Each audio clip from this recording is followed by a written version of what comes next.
Hello, my name is Robert, and this is Lab 4 for spring oscillation.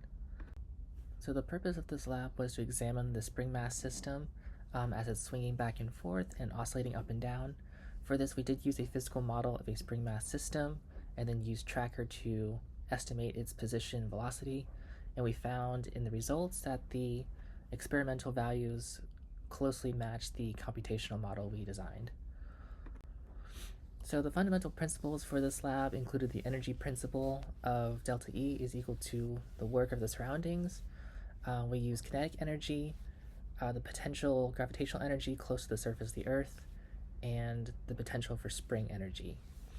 As we went through the calculation loop for our theoretical model, we used the momentum principle, F equals ma, to use the velocity update formula as well as the position update formula. So moving on to the experimental model, we use Tracker to estimate as the spring moved back and forth. We said the system was the spring mass as well as the Earth and put nothing in the surroundings. Initial conditions, we found L, the length of the spring in equilibrium position up and down is 0.7 meters, and L naught, or the relaxed length of the spring, we calculated from setting F spring to gravity and estimating the relaxed length of the spring to be 0.027 meters. Okay, so moving on to the computational model. In the initial conditions, we said the mass was 0.402 kilograms. We gave an initial position as related in the ball dot position vector.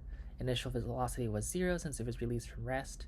To calculate the spring constant, we used the period of oscillation.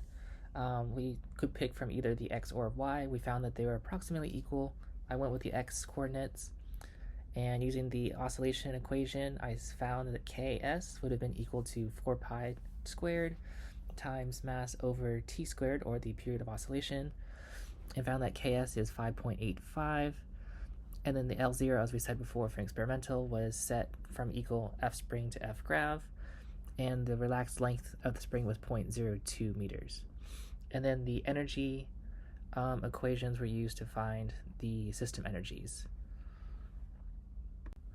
For the computational loop, we once again have the initial energies that were found from the energy principle, such as kinetic energy is equal to 1/2 mv squared.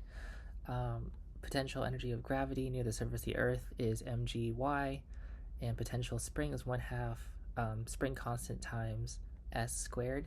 So for the computational loop, to find the changes in those energies as the position moved, we first updated the F net, which is F spring plus F grav, updated velocity using the momentum principle, updated position, and then once again found the new energy changes at each position.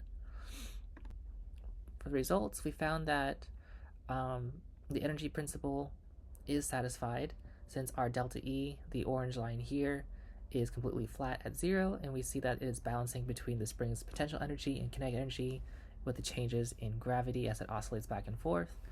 We also found that both the y position and the x position were pretty accurate in comparing the experimental versus the model.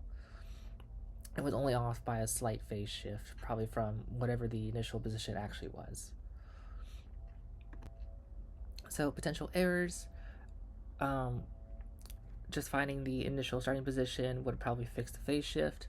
Also, you see that the experimental was not as clean as the model curve, so increasing the number of position updates would probably give a better estimate. And overall, it was a very good estimate computationally against the experimental model.